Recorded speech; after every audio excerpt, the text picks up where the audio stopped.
is the recount supposed to be? They recount the votes. Fraudulent. What are we alleging about the election? It's that the votes are fake. The ballots are illegitimate. If you recount the votes, you recount illegitimate votes. This is what happened in Wisconsin. This is what happened in Arizona.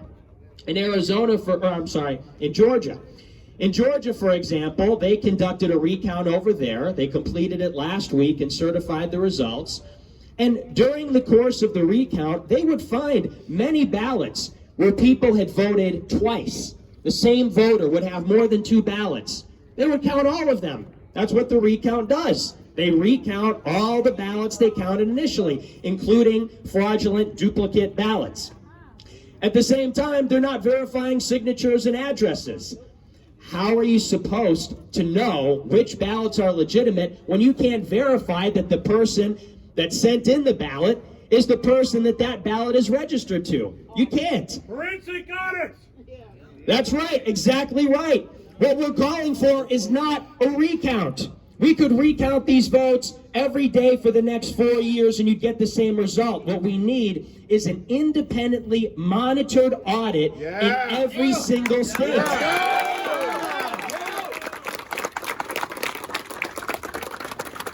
The good news from Wisconsin is that even though the recount didn't go our way, the Trump campaign found more than 280,000 ballots. They flagged more than 280,000 ballots that they need to investigate. And that is what will be done once some of these lawsuits are filed. Because you look at the mail-in ballot votes in these swing states, and to me, the smoking gun is very clear and obvious.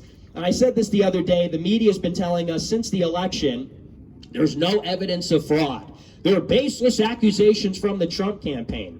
Here's a smoking gun for you.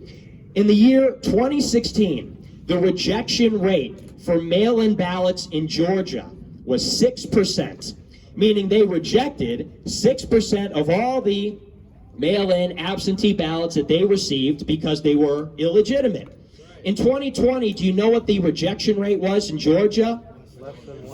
It was 6% in 2016. It was 0.2% in 2020.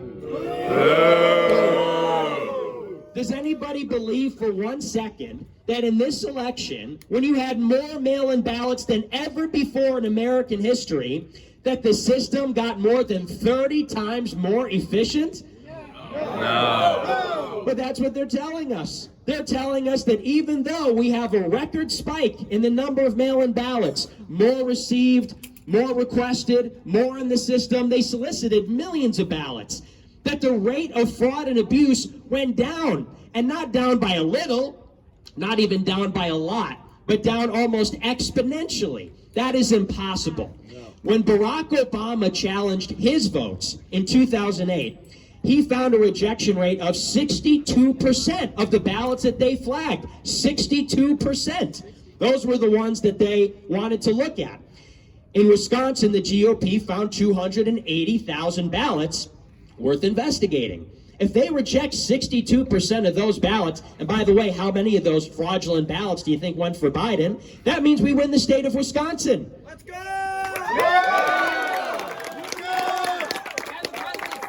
So we're calling not for phony recounts. We don't need any more recounts. We saw the original count and it was a farce. We've seen the recounts and they're a farce.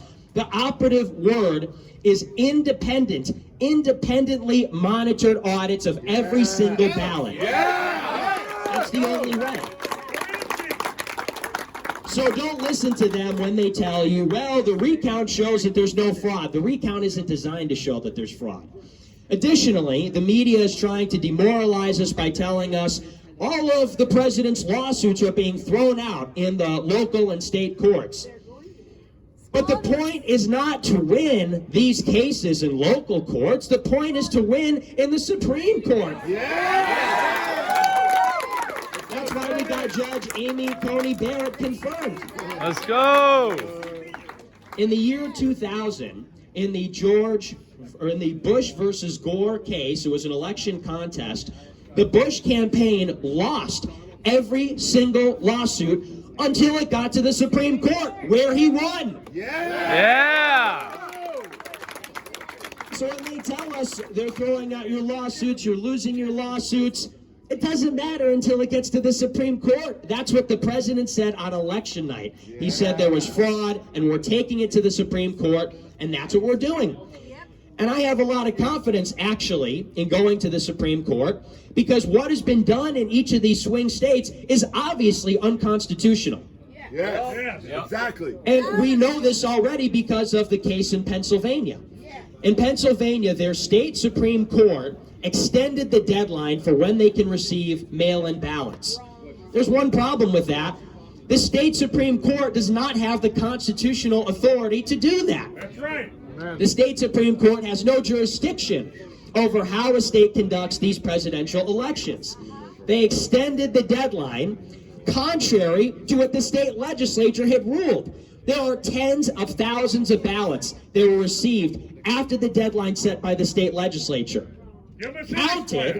Counted because of the unconstitutional ruling by the state Supreme Court. Exactly. We know that if that goes back to the Supreme Court, and they actually have a case pending right now, they declined to rule on it before the election, but that's just one example. If they rule on that case, they will rule in our favor, and they will discard tens of thousands of ballots. And by the way, they'll do the same thing in Wisconsin, too. It was a very similar story in Wisconsin. They've got strict deadlines in Wisconsin that all the ballots have to be received by 8 p.m. on election night. And again, there was lots of confusion because of their state election officials arbitrarily and illegally, unconstitutionally extending the deadlines. It's clear and it's black and white. We are going to win in the Supreme Court. It will happen. Yeah! Preach, King! So we're going to win this thing.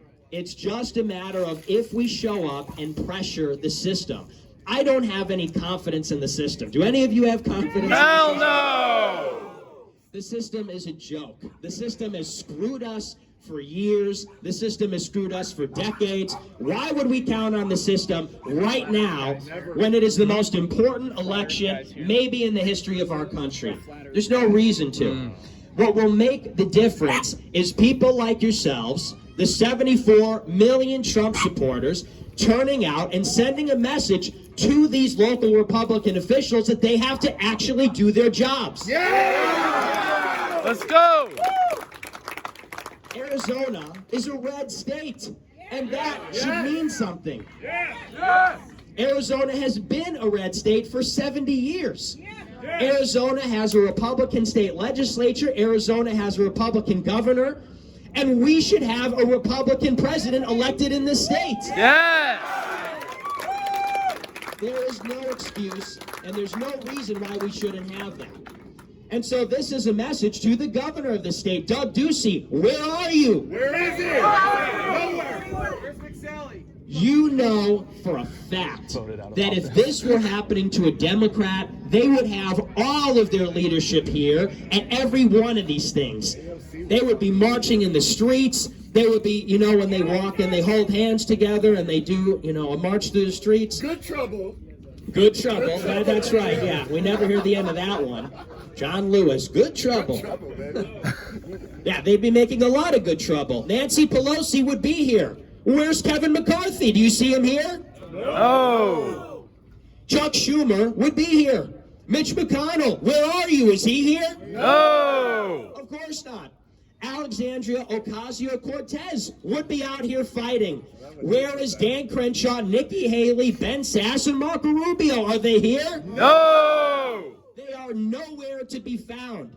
And I said this yesterday, we have to look out for ourselves at this point. We have to turn out to the streets, and we have to make an ultimatum now to the Republican Party. Do your jobs, or we're done with you. Yeah. Yes! No more GOP. No more GOP. That's exactly right. It's got to be a two-way street.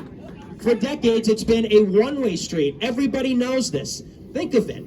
Look at our country right now. We don't have anything. We, the American people, have not been able to preserve or protect anything. Not our culture, not our heritage, not our language, not our jobs. And how many years in the past 3 decades have Republicans presided over the House, the Senate, and the White House? Yes, exactly.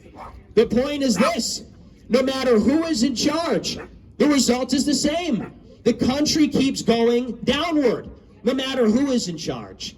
And they tell us it's this us versus them. Well, if you don't turn out for Republicans, look at what the Democrats will do. Well, look at what the Democrats will do. What have you been doing for the past 4 years? I remember when President Trump was first inaugurated in 2017. That's when I first started my show on YouTube, actually. I was with Right Side Broadcasting Network. Do you guys like them? Yeah. They were dishonest. That's right. Show the crowds. And when President Trump first was inaugurated, Paul Ryan, who was the Speaker of the House at the time, and Mitch McConnell. Yeah, boo. Can we get a boo for Paul Ryan? Paul Ryan is a disgrace. Yeah, exactly. Paul Ryan, the Speaker of the House at the time, and Mitch McConnell, the Senate Majority Leader, both convinced President Trump that the first thing he needed to do was repeal Obamacare. Now, we like repealing Obamacare, right? Yes. Obamacare is horrible. It's made everything more expensive, and it's a disaster. But think about the 2016 election. What made Donald Trump stick out from that field of 16 Republican candidates? Was it that he wanted to repeal Obamacare? Oh, nationalism. Not quite. Nationalism. It's because Donald Trump said we need to build a border wall on our southern border. Yes. It's because Donald Trump said that the Iraq war was a mistake and we need to bring our troops home. Yes. It's because Donald Trump uniquely called out the abuses of China and of NATO and of Canada, even of our allies abusing us with bad trade deals. Yes. Not, frankly, because of Obamacare. Nevertheless, it was Mitch McConnell and Paul Ryan that convinced him that was the first and the highest priority. And President Trump said, let's do it. We'll repeal Obamacare. What was the result? Well, they tried to repeal it the first time, and Republicans couldn't cobble together enough votes to repeal it. Republicans had been campaigning on repealing Obamacare at that time for 6 years. 6 years. And they finally got control of the Senate, the House, and the White House. They went and put it up for a vote, and they couldn't get it done. So then they went in and they tried it a second time. And they couldn't get it repealed. And then they tried a third time. And this is actually a little bit interesting, because I looked into the details of this. They used actually a very special provision in the rules of procedure in the Senate. There is a special clause that the Senate can use one time per year where they can pass a budgetary bill with a simple majority. They don't need to break a filibuster. They can use this one time per year. They could pass a budgetary measure with a simple majority. They used that one rule for this year in 2017 to repeal Obamacare. We failed to repeal it by one vote, and infamously, who was the one vote that we wasted that rule in the Senate? It was John McCain.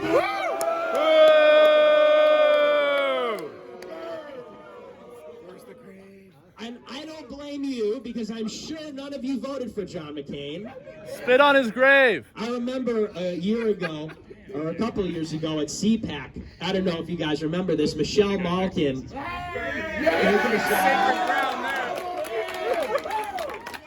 Michelle Malkin will be here tomorrow. Let's go. She'll be here tomorrow at the Hyatt Regency where they're holding the public hearing, and we'll all be there.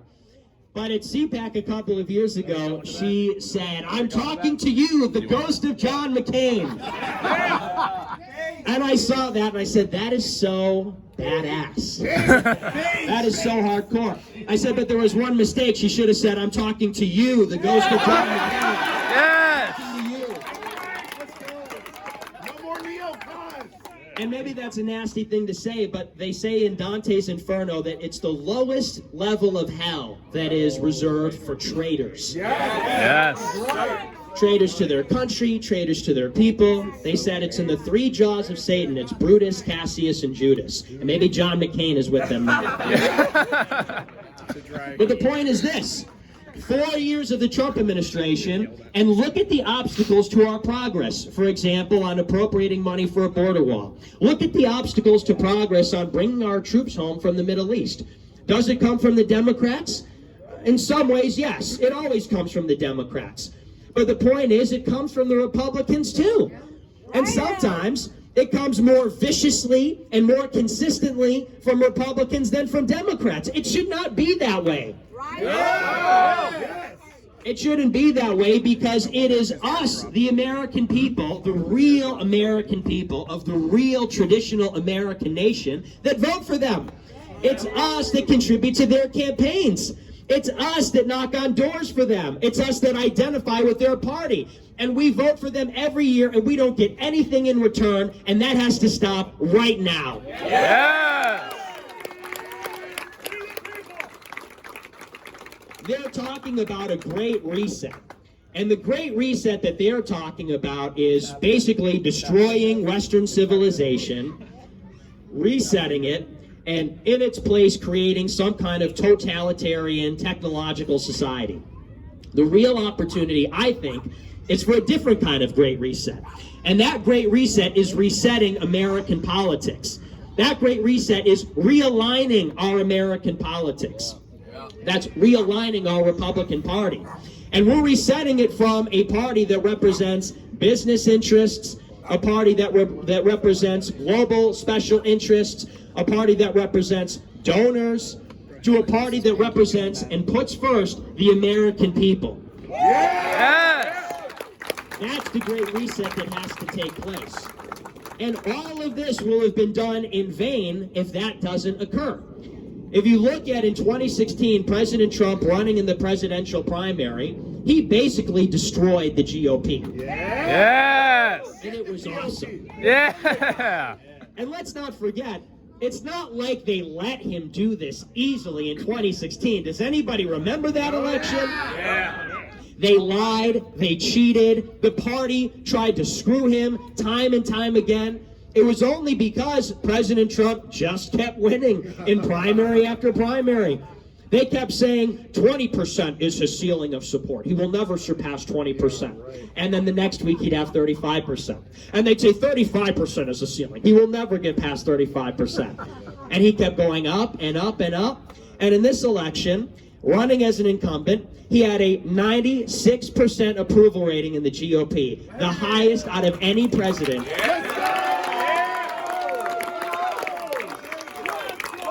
Out of any president in American history. President Trump in this election won 74 million votes. That is the largest vote getter in the history of the United States of America. What's more, as an incumbent, he increased his vote total by 10 million votes from 2016. Yes! And by the way, this is in spite of the media, all of the media, lying about him for years. This is in spite of big tech censoring his supporters for years. This is in spite of the Republican Party sabotaging and co-opting his administration. And he is still more popular than ever before. And that sends a very clear and unambiguous message to all of us. We don't need the GOP. We don't need them because we have us and we have Trump. Yes! Some people are telling us we have to have, and I hate to say this, but it's Ann Coulter saying this. Ann Coulter, what's going on? Ann Coulter says we need Trumpism without Trump. No! No! We want Trump! There is no Trumpism without We Trump. want Trump! We want Trump! We want Trump! We want Trump! We want Trump! We want Trump! We want Trump! That's right. We want Donald Trump. We don't want Trumpism without Trump. We want Donald Trump. Do they seriously think that Josh Hawley from Missouri can replace Donald Trump? Oh! Are you kidding me? And don't get me wrong, Josh Hawley says some nice things. But Donald Trump, there will never be another. There will never be another like him. At this point in time, he is irreplaceable. And additionally, Donald Trump is the only one who truly is not a politician. It makes all the difference. Say what you will about your, so-called patriotic congressman or senator or something like that. They're all politicians. Yeah. And I look at somebody like Josh Hawley. I look at his chief of staff. I think his chief of staff is like Bill Kristol's son or something. That's politics, right? Disgusting. And you look at some of these other politicians like Ben Sasse, and people say Ben Sasse, Tom Cotton, maybe they're strong on immigration, but they want war in Iran. That's not in favor of the American people. That's politics. So it makes all the difference that Donald Trump is not a politician, because Donald Trump is the only one that answers to the American people and not the people that put up the money for his campaign. It makes all the difference.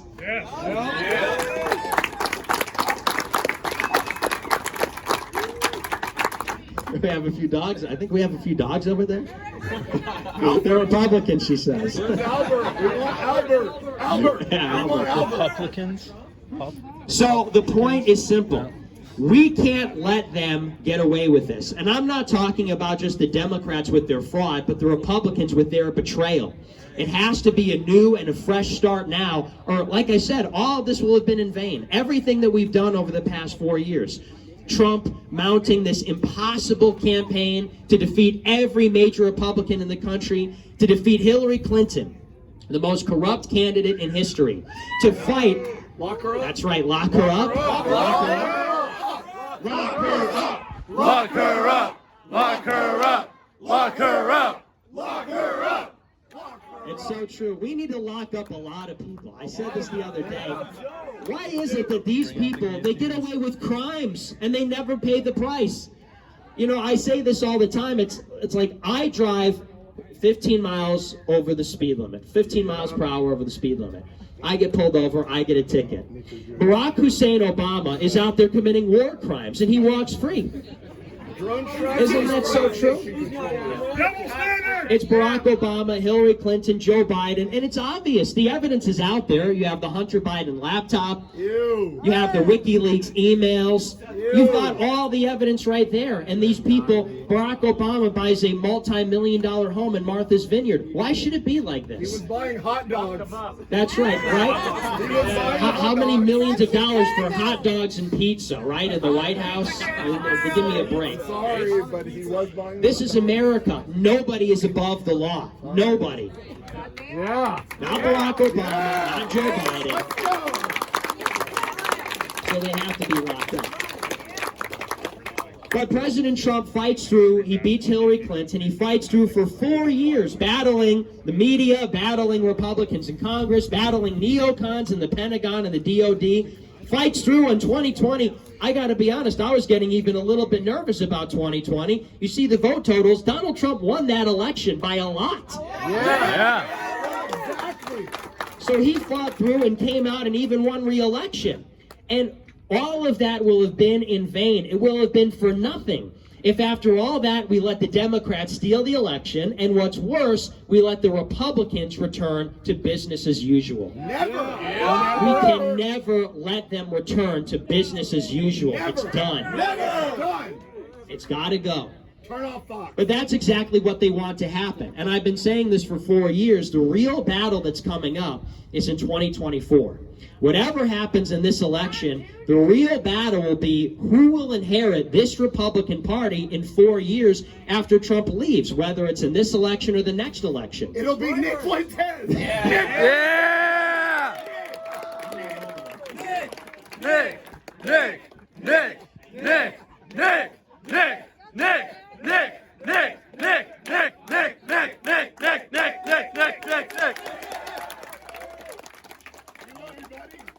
I appreciate that. We love you too. But they're already setting up for 2024. You can see it. Nikki Haley is waiting in the wings. Remember Nikki Haley? Nikki Haley is the one who said that Donald Trump inspired Dylan Roof, the mass shooter. What a disgusting thing to say. What a disgusting and wrong and evil thing to say. And she has the audacity to think that she can represent us? No chance. It's Nimrata. Nimrata, that's right. Why do they always change their names? Do you ever notice that? They're always changing their names. But Nikki Haley's waiting in the wings. It's not just Nikki Haley, it's people, I hate to say it, but I think it's also people like Mike Pence. Yes. I like Mike Pence, but you look at Mike Pence and his chief of staff, Nick Ayers. Nick Ayers is very close with the Nikki Haley crew. It's a little bit disturbing. You also have people like Dan Crenshaw. I'm sure Dan Crenshaw would love a shot at becoming the president of the United States. And it's people like him and Nikki Haley, and it's all these other characters that are waiting, and what they're doing is just waiting for President Trump to leave so that they can recapture the party and make this the old Republican Party. No! They want to make it the old Republican Party of Mitt Romney. And of John McCain. And of George W. Bush. And we're not going to let that happen, are we? No, we're not. That's why we have to begin the fight right now to battle for the succession of President Trump in 2024. We have to make sure that we never go back to the way that things were. Because the way things were, there was no trajectory where we take back our country. There's no trajectory, there's no pathway where this so-called diverse, multiracial Republican Party that wants to fix climate change and wants to, do all of this stuff, fight more wars in the Middle East. There's no pathway where that Republican Party makes this country great again. It doesn't exist.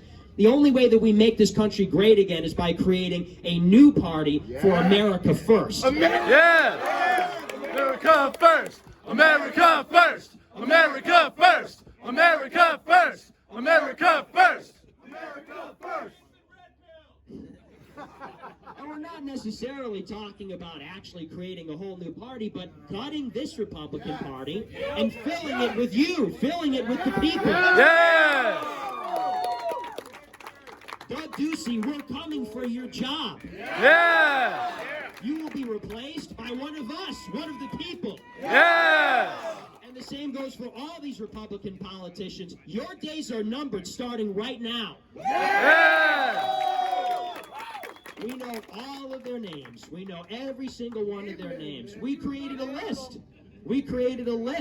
You can find it. It's on redelephants.com. We made a list of every Republican that has asked for the president to concede, every Republican that has refused to stick up for President Trump. Traitors! That's right. And I will make it my mission, no matter what happens in this, to go out with my supporters and primary every last one of them in 2022 and 2024. Yeah! And are you going to be there with me to primary? Yeah! We're done playing games. It's over. And their message from both sides of the globalist mono party, Republicans and Democrats, are telling us the same thing. It's amazing. And I imagine actually a lot of people might fall for this. Joe Biden said when he illegitimately claimed victory a couple of weeks ago, he said it's time to heal the nation, lower the temperature, bring the country back together. We're not going to turn the temperature down. We're going to turn the temperature up. Yes! Because this is, in truth, a bit of an ugly time. And there's a lot of conflict, and it's unpleasant. I know a lot of my friends have stopped talking to me because of my support for President Trump. Many of you can relate. It's difficult to be a Trump supporter. Sometimes you wear a Make America Great Again hat on public transportation, and you're worried if you're going to get attacked by a gang of liberals. So it's certainly not an easy time. I think you have that problem. But what is incredible about the time that we're living through is we're forcing the issue. We are finally forcing the fight to happen. And it's not a fake astroturfed fight between two puppets. It's a real fight. It's a street fight between the global special interests, the real people responsible for the decline of this country, and the American people. That's the fight that they don't want to happen because they know that we will win it. Yes! That's why they tell us, turn the temperature down and listen to each other and go back into your houses and watch television again. Can't you just, come on guys, can't you just go back home and watch Fox and Friends? Oh! Can't you just go back home and watch King of Queens reruns? No! Turn off Fox. Turn off Fox! Turn off Fox! Turn off Fox! Turn off Fox! Turn off Fox. We're turning it off, and it's never coming back on. And let me tell you something. There's this QAnon phenomenon that's gotten around these days. And I'll tell you, I'm a little bit skeptical. But here's what I will say. What QAnon has done, and why they're terrified of it, is it has people asking questions. And Yes! they fear that. They're asking questions about some of these relationships between Saudi royal family members And the Bush family.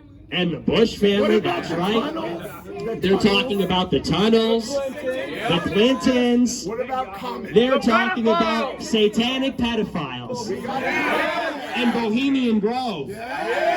And they're talking about all the things that nobody wants you to talk about. We want to save the kids. And that's why they banned QAnon from Facebook. That's why they demanded that President Trump disavow it. It's because they want you to think that the real fight is between Nancy Pelosi and Mitch McConnell. Well, it isn't. No. The real battle is between God and the devil. Yeah!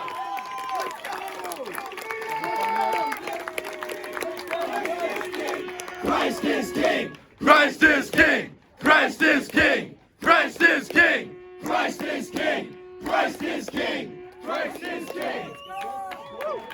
I love hearing that chant. Do you love hearing that chant? That is my favorite one, and it's so refreshing. I said this yesterday, and I will never stop saying it, because for years it would infuriate me that politicians would come up every year and make these very generic appeals to God or religion in general. They never say His name. They never say Jesus Christ. Say his name. And you want to know why that is? That's right. They cannot have permission to do anything without the Father, and Satan has to go to the Father to give temptation permission to you guys. Yes! That's exactly right. Say his name. Say his name. Say his name! Say his name! Say his name! Say his name! Say his name. Say it loud for the whole world to hear. Jesus Christ is Lord. Jesus Christ is Lord! And I love hearing that. A lot of politicians won't say that, largely because the politicians that represent us are not Christians. This is what I found out. When I started to get into politics, and when I started to show up to Washington, D.C. and meet political people, I was shocked. You know, you would think because the people that they represent are Christian, conservative, right-wing, family people, that you would get that in D.C. That's not the case. You probably know this. They love their Judeo-Christian values! You know what they are? They're atheists. They're homosexuals largely. A lot of them are Jewish, and I don't have a problem with that, but we are a Christian nation. We are Yes! Christ is king. Christ is king! Christ is king! Christ is king! Christ is king! Christ is king. We are a Christian people in a Christian nation, and this Christian nation should have Christian leadership. It should have Christian Yes! representation. I Yes! want Christians representing me. And that's I'm not trying to diss anybody else, but look, if you want to be something else, then go somewhere else, because this is a country for God and for Jesus Christ. God bless America! I want to hear that from our representatives. We don't get that. But as I was saying with QAnon, what is so, I think, beneficial about this is people are really starting to look at what's going on. People are stepping away from the puppet show that goes on television, and they're starting to ask the real questions. That's why social media censorship is at an all-time high. That's why the media has abandoned any pretense of impartiality or that they're doing any kind of investigative journalism. That's why they've totally shifted to full-on information and psychological warfare, because people are waking up. It's people from older generations and it's people from younger generations that are starting to ask questions about who's really in charge here and who's really responsible for everything that's been going on. And we see that the people responsible are these billionaires. And this is an issue for me because I go to these rallies, and I told you this Christ is King chant is amazing. When you get the American people out to rallies as opposed to politicians, that's when you hear Christ is King. Yes. Yes. When you get the American people out here as opposed to politicians, that's when you hear America first. Yes. When you get all these other people out here, you hear about everything else. You hear about, well, they have to come here legally, and socialism sucks, and this kind of stuff. We don't want that. Me and my One of the homies big hate problems Charlie I have Kirk. with the GOP these days is this fixation on socialism. Now, I will clarify, I'm not a socialist. Go off, man. Socialism is evil. Go And off, it's King. failed everywhere it's ever been tried. And we know that. Yep. But I believe it is anachronistic. It's outside of our time period to act as though we're fighting between socialism and capitalism. We don't want America to become socialism, but think about it this way.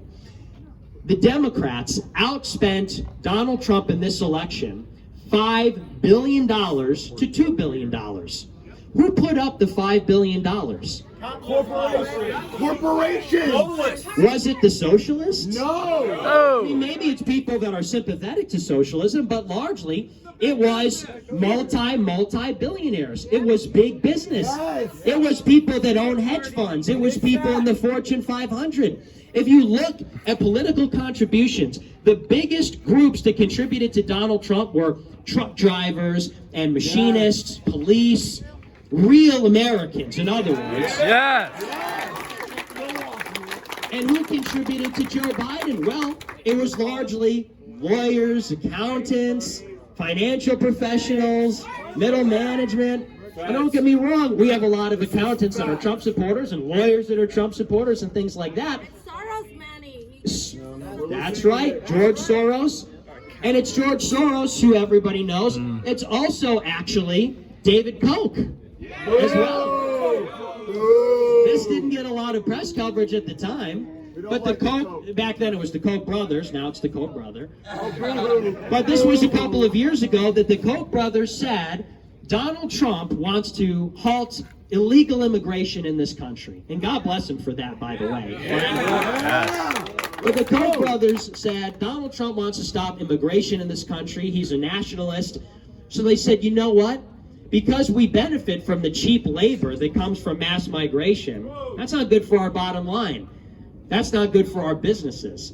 So what we're going to do is we're going to start to finance primary opponents against Republicans that support Donald Trump. They said for the first time in the 2018 primary, they would back Democrats against Republicans because Republicans wanted to close the borders. So the point is this.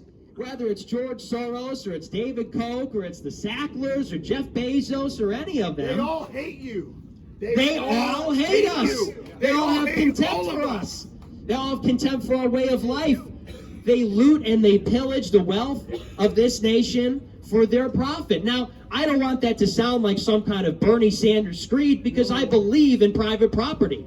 I believe in markets. I believe in the price system. Yes. I grew up reading Milton Friedman and Thomas Sowell, and believe me, I know all of that stuff. Pays the black. But what we have going on right now is not a real free market. No. What we have going on right now is not fair or right. We have an economic and political system where power has been concentrated in the hands of a dozen people, and they rig the system, and they make the decisions for everybody else. That's not right. I don't accept that. No, it's not. No. We're done with it. And there's a word for something like this. It's not socialism, it's globalism. Yeah. I don't want to hear about capitalism and socialism. I am a capitalist. But I want to hear about we, the American people, against the global special interests rigging this system. Yes! And this might be challenging, I get it, because I know that there are people who are more traditionally minded. There are people that came up during the Cold War, and they're thinking about it in these terms. And a lot of people like to pitch it like it's Venezuela versus America, hamburgers versus socialism. And believe me, I totally understand that, because there are socialist policies in America, and they are destroying us. Obamacare is a perfect example. Yeah. Obamacare is a socialist takeover of healthcare, and Obamacare has made healthcare more expensive. It's killing everybody. So I totally am sympathetic to and understand that. But Obamacare may actually even be a perfect example. Obamacare is passed in 2010. The day after Obamacare passes, take a look at the market share of the 3 biggest insurance companies in the country. They triple in value. They triple in value. Take a look, for example, at these big government lockdowns of our economy because of coronavirus. Look at the market cap and the price of Amazon, Apple, Google, Walmart, and Facebook after the lockdown. It's the Great Reset. It's the Great Reset. All of your small businesses went down because they were prevented from operating. All of your jobs dried up and were laid off. But these giant corporations, the 5, it's now the S&P 5, not the S&P 500. These 5 big tech companies soared record highs. These are private companies benefiting from these policies. And what is really happening is a public and private partnership between the world's biggest corporations and these supranational, these global government organizations like the UN and the World Economic Forum. They're working together, and they're working together to take your money. They're working together to take your freedom, and maybe most importantly, they're working together to take away our sovereignty over our own country. And our families. And our families. That's right. So the point is this. This is a nationalist uprising of we, the American people, against all of the global special interests, no matter who they are. Yeah! Amazon's a private company. It makes no difference. They're equally as responsible for what's going on, maybe more responsible than most. And they have to be stopped. That's what this is about. Regulate them. Exactly. Because if we allow Joe Biden to get inaugurated, these global special interests will have their way completely with us. You all know that.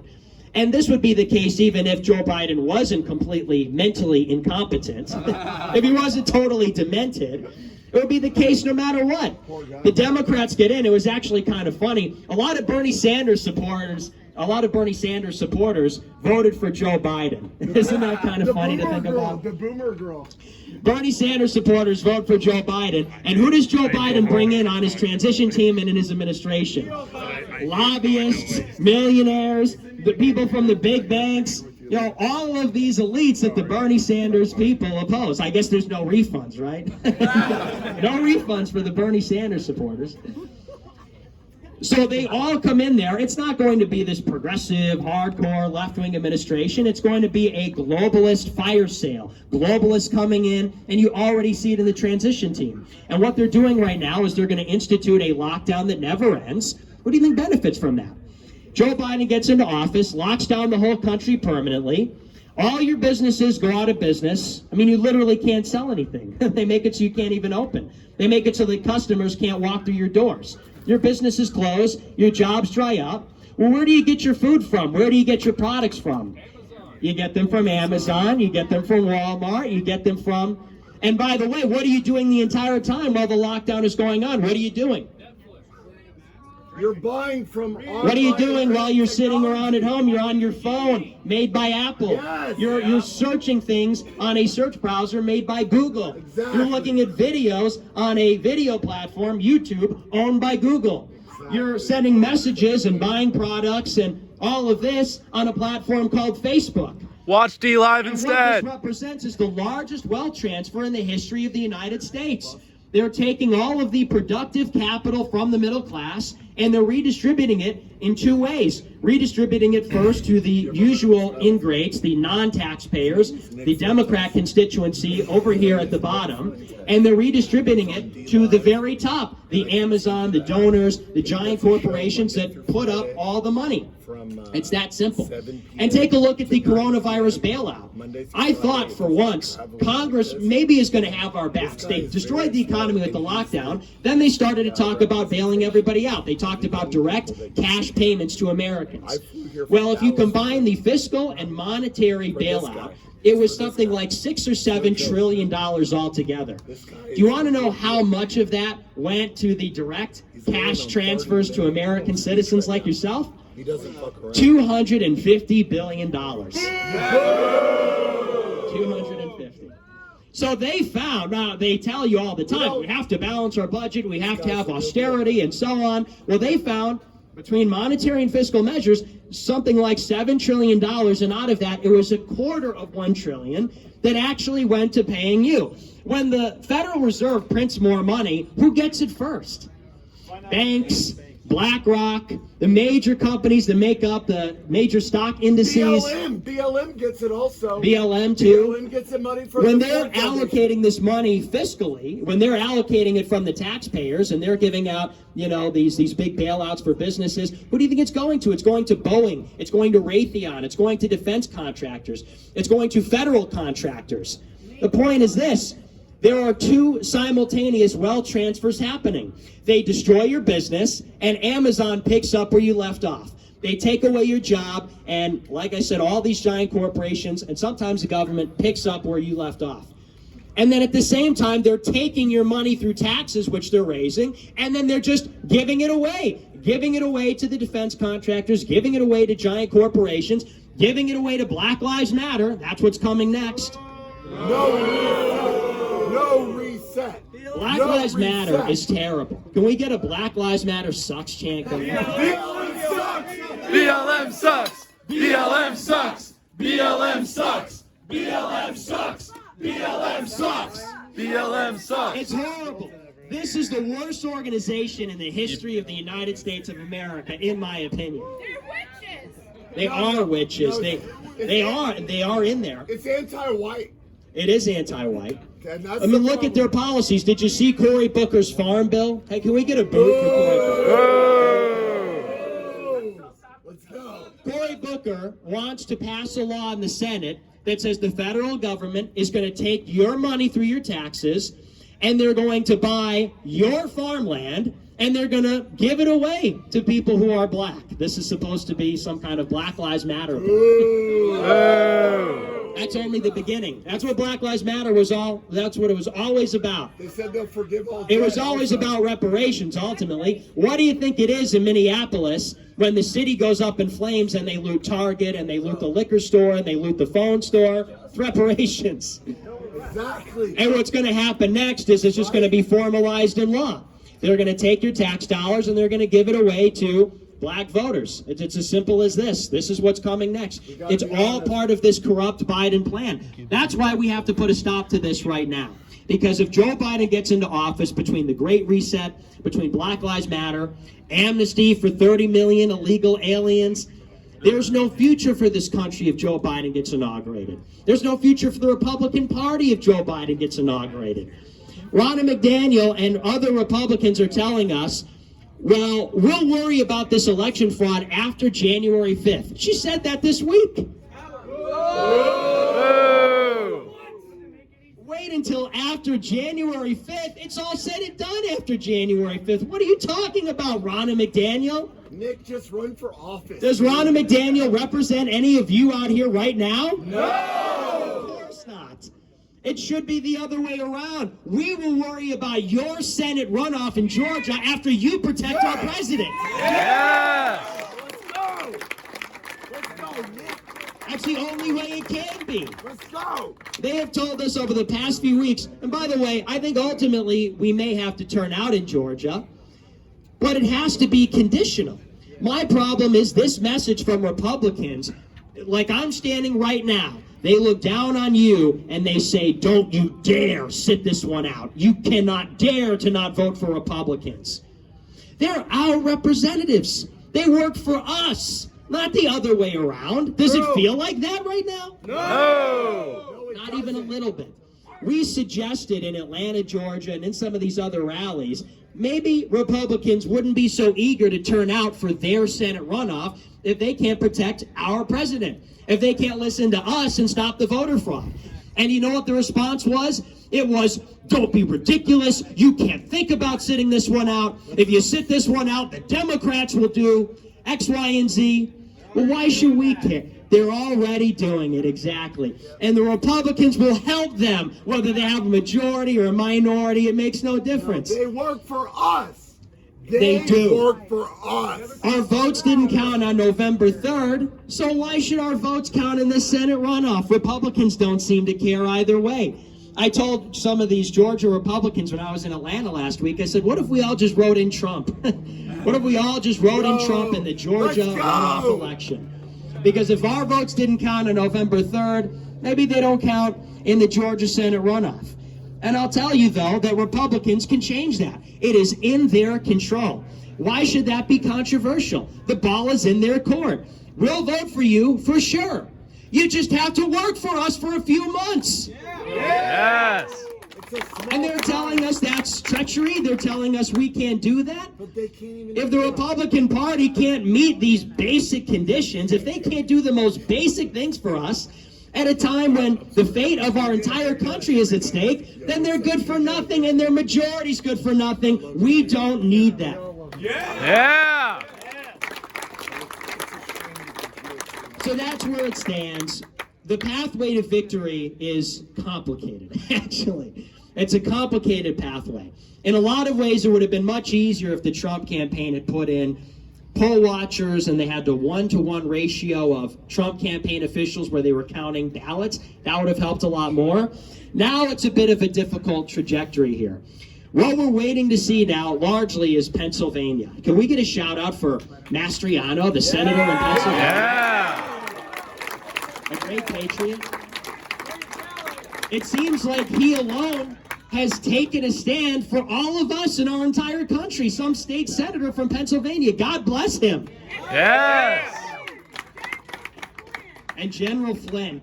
How about General Flynn? Yeah. And thank you, President Trump, for pardoning him finally. A little bit too late, but, well, not too late, but better late than never, I guess, right?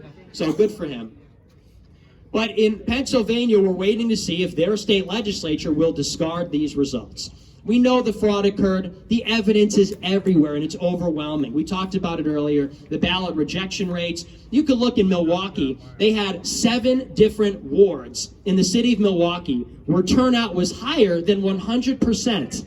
Go figure, higher than 100%. More ballots than there are voters in Milwaukee in 7 wards. In 90 wards in Milwaukee, they had a more than 90% turnout rate in 90 different wards.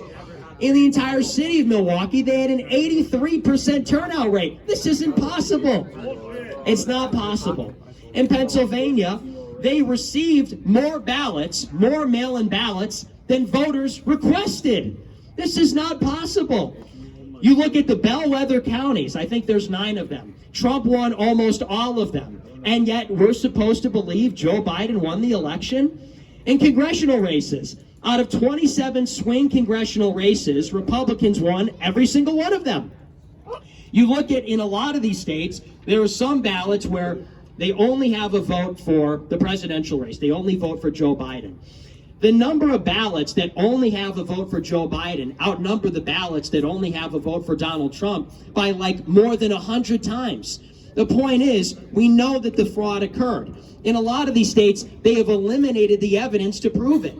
For example, they will throw out and discard the envelopes that the ballots came in. Well, how can you know that the ballots came in before the deadline if you don't have the envelope that's dated by the post office? You can't do that. So the fraud is widespread. It's in the data. It's in the numbers. People have seen it with their own eyes. We have thousands of sworn affidavits out there. In some cases, we can't even prove the fraud, so the path forward is simple. Throw out the results. They're no good. Just get rid of them entirely. Yes! Throw out the fraudulent election. And what these Republican state legislatures have to do is simply appoint their own slate of electors, send them to D.C. to vote for Donald Trump. It's that simple. And probably the process will start in Pennsylvania. They've got a resolution going there where they're proposing to do exactly that. And good for them, right? Yeah. Thank you, Pennsylvania. But we can maybe kick it off here too. Because tomorrow morning at the Hyatt Regency Hotel in downtown Phoenix at 9 a.m., they will be holding a public hearing on voter fraud in Arizona. Can we get thousands of you to turn out there tomorrow? Yeah.